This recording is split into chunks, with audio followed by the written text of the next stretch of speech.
Hi everyone, and welcome to another episode of Ask, Learn, Grow, the show where the Reef team answer questions and share updates and insights from the digital marketing industry. I've got Reef's head of SEO with me today, Ishita Sehdev. So welcome, Ishita. And Ishita's going to be talking about some questions that should be asked during an SEO Kick-off meeting. So do you want to tell people a little bit about what you're going to be talking about today? Sure. Thanks, Scott, for having me. So today I am going to cover the most important questions that are important to cover off during a kickoff meeting. So what I've realized is that whenever you're ready to kick off and organizing a meeting where you get to know the client and you're introducing the wider team, what I've realized is that apart from the introductions and discussing about the engagement and the scope of work, a kickoff meeting is a perfect time to clarify a few critical questions that are really important during the start of the engagement.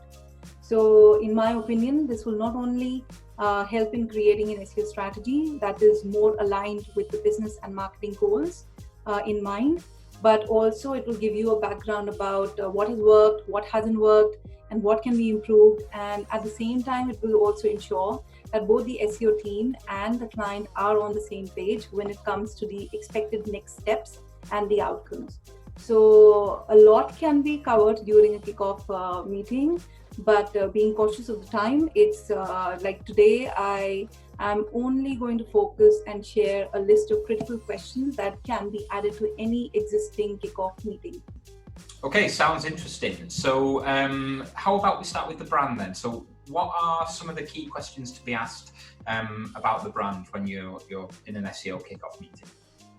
The first and the most important one is asking about what is the brand story, the mission statement, and what are the core company values that the brand believes in.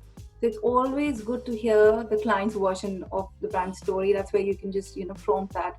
Can you please tell us about your brand story? And that is where you can capture information about how they communicate about the mission and the vision. And you'll get a sneak peek about their brand personality.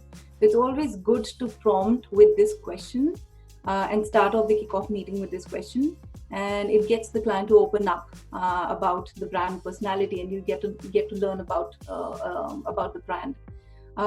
Another important one, which is the need of the hour, in my opinion, and it's a new introduction and a must-have question, is that how has the brand pivoted to adapt to the COVID environment, and what are the brand's growth plans for the next year?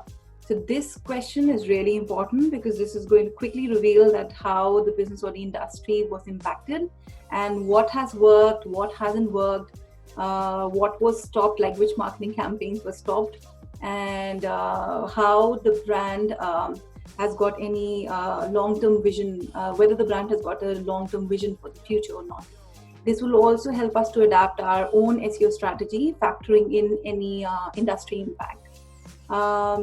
Apart from this, there's one more, which is if the client has got a brand guideline and compliance guidelines in place, then we can request the client to share those with the team, because this will be really helpful for putting together a content marketing strategy.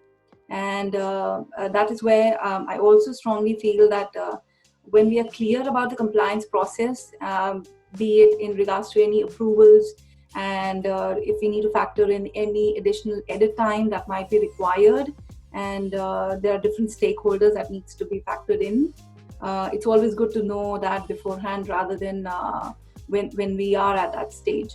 And it also helps us in speeding up the creative content production cycle and the approval cycle. So these are a couple of important questions to ask when it comes to getting to know the brand. When it comes to products and services, apart from the standard questions of what are your primary products and services that we should focus on, it's also good to include a question like, will there be any new products or services that the brand is planning on introducing in the next 3 to 6 months? This will also give us a heads up about any new services or product types that needs to be factored in as part of our keyword strategy. And so it's just good to know in advance That is, if the company or the client is going to introduce new product offerings, and will that be showcased on the website or not? Then getting ahead of quite a few things there, and like you say, quite important to factor all this in if you're going to put together an effective on-brand content strategy as well, which in most cases that does form part of it. Okay, let's shift gears a little bit and talk about goals and KPIs, and what should we be asking around that topic to ensure that we're measuring success correctly. Sure. So when it comes to goals and KPIs, I strongly feel that apart from covering the overall business goals that the client wants us to focus on, it's also good to agree on the most important success metric, which that we should be focusing on in the next, say, 90 days or in the next 6 months or a year. At Reef, we call it focusing on the North Star metric. And that is where if we know that this is one core metric that we need to focus on, it can be anything as simple as improving, like, say, brand awareness, traffic improvements, focusing on improving the user engagement metrics, or as simple as just prioritizing and getting the client to rank for some priority keywords. So we can agree on this primary metric during the start of the engagement, and that will keep everyone focused on just one single metric. Apart from the primary metric, it's also important to cover off if there will be any secondary metric that needs to be teamed up with the primary metric. This again goes a long way, because rather than just focusing on one single one, which is going with a core focus, at the same time we've got some supporting metrics also that can be slightly broad. So goals and KPIs, I feel, are really important to cover off in the kickoff meeting. And you can also talk about you can also answer one key question that majority of the clients do ask some point during the engagement, or even during the start of the engagement, which is like, when can they expect results, or what is the ROI of SEO? So that is a time when you can let the client know that what they can expect in terms of timelines, and when they can start expecting results, be it in a quarter, 6 months, or in a year's time. So that is where I feel that during the kickoff meeting, it is very important to be transparent and be ready with an action plan, which will help you in setting up a realistic expected outcome, and it will keep both the client and the internal team in alignment towards. Apart from the goals and KPIs, it's also important to cover off any SEO activities that were done in the past. So regardless of whether the SEO was handled in-house or via an agency, it is always good to cover off that how SEO was incorporated with the overall marketing strategy. So you can ask questions like whether SEO was done in isolation, or SEO was in alignment with performance media, social campaigns, and any PR activities that were done. You can also ask things like, was there a marketing calendar in place that included a list of activities for the different channels? Or did the SEO department or the agency partner actively collaborate with other marketing teams as well as the web dev? So really critical questions to cover off, because that will give you a background around like what worked in terms of the previous SEO activities that were done. Okay, great. And I don't think we can talk questions without talking about the technical pillar of SEO. Yes. Because I know sometimes there can be some details to iron out with this one in particular.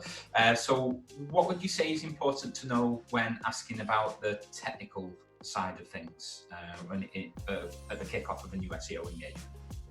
Sure. See, when we are covering of technical, it's good to know that who looks after the technical management of the website, and what is the typical cycle for implementations. You can also ask questions like, is the CMS SEO friendly? Because these are good questions to cover, because when we are making, like during the engagement, when we are making recommendations about optimizing and there are things that needs to be implemented in the CMS.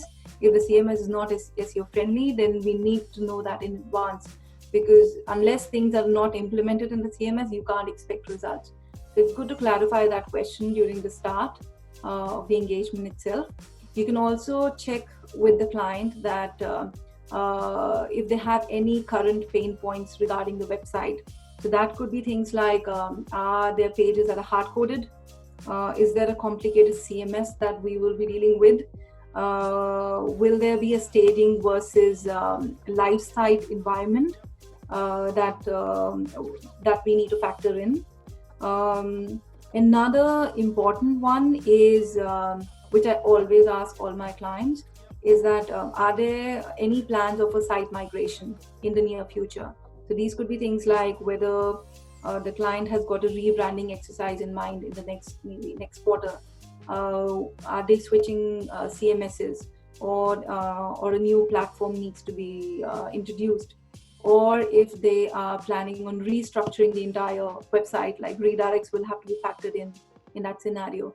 So this helps in giving us a heads up that we need to factor in a website migration plan as part of the SEO strategy. And in the interim, we only need to focus on technical recommendations that will give the client immediate performance boost, rather than focusing on issues which we will come across again when we reach the website migration stage. It's always good to clarify that during the beginning. And the last and the most important question, which should already be there in the scope of work, in my opinion, is are there any other websites that we need to be across? Will there be any subdomains or other locations that we need to target as part of the SEO work that we'll be doing? So this, in my opinion, is really important and best to clarify during when we are putting together the engagement and the scope of work. The commercial proposal is being drafted, because that keeps the internal team and the client also on the same page, that there's nothing which is like everything that we are doing, we are focusing on one or two domains, and we are staying within the scope. So these are a couple of important technical questions which are critical to cover during the kickoff. There are others also which can be factored in during the onboarding. But just to begin with, these are the critical ones that should be covered. Excellent. Thank you very much, Ishita, for sharing all that information about some of the key questions that should be discussed during an SEO kickoff to sort of get off on the right foot, really, and ensure that you've got everything that you need to get going with a solid SEO engagement. And like you said, there is a lot more that gets discussed, but there's some really good insights that have been shared today, so thank you very much. That kind of wraps up today's call. So if anyone's got any questions about this topic or anything digital marketing related, feel free to send them in, and we're always happy to help. If you'd like to see the team answer a specific question or cover a topic in a future video, again, recommendations are welcome, and we'll see what we can do. Don't forget to subscribe to the channel to be notified of when the next video is available. Apart from that, thanks all for watching, and enjoy the rest of your day.